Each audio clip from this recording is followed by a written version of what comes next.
Marketiere. The old lion looked down gravely at his pride. I have gathered you here to discuss with you our lacking performance in the area of wild beast catching this summer. Murmurs arose from the assembled lions. Nobody liked to talk about that kind of stuff. Why did the old lion always have to ride around this old topic? Could he not praise them for the neat and tidy waterhole they kept? They had invested a lot of time and effort in it. Roaring Mane, you are chief hunter. What are your strategies to make sure we perform better next summer? Our cubs are hungry, the old lion said. Roaring Mane was a specimen of a lion. Well-fed and with a magnificent head of hair, he towered over most of his fellow pride members. He rose from his cool spot under the large palm tree. How about we find out where the wildebeests graze, encircle them, and then pick them off, said the bear, one of the older lion cubs, silently so that only her mother and brothers could hear her. Psst, Roaring Mane is speaking, the bear's mother said, looking at the large lion with awe.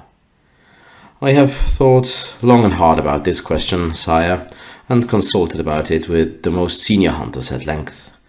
Roaring Mane waved his paw at the large palm tree where the leaders of the hunters resided with him.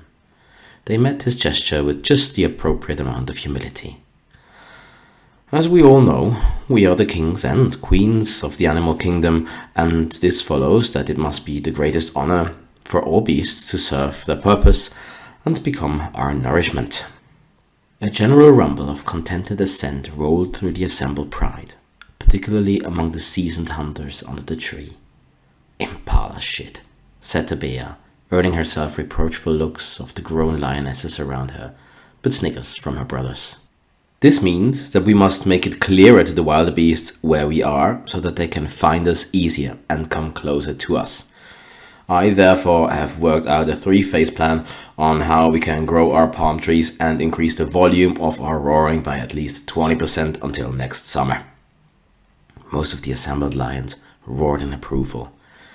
This meant no additional hunting trips. Everyone hated the exhausting hours spent chasing after prey.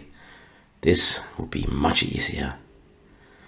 Realizing the popularity of the proposal, the old lion nodded satisfied.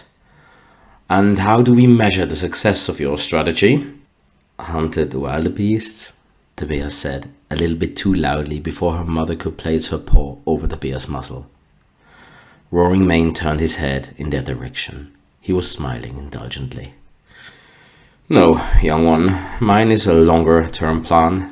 We need better success indicators than that. Your approach is a little too simplistic. However, it is great of you to participate. I am sure you will make a fine hunter one day. Roaring Mane turned back to his superior. No, we will measure the height of the palm trees, the number of birds shooed away by our roars each night, and the number of hoof tracks around our waterhole as indicators of success. This will give us a great idea about the efficiency of our measures.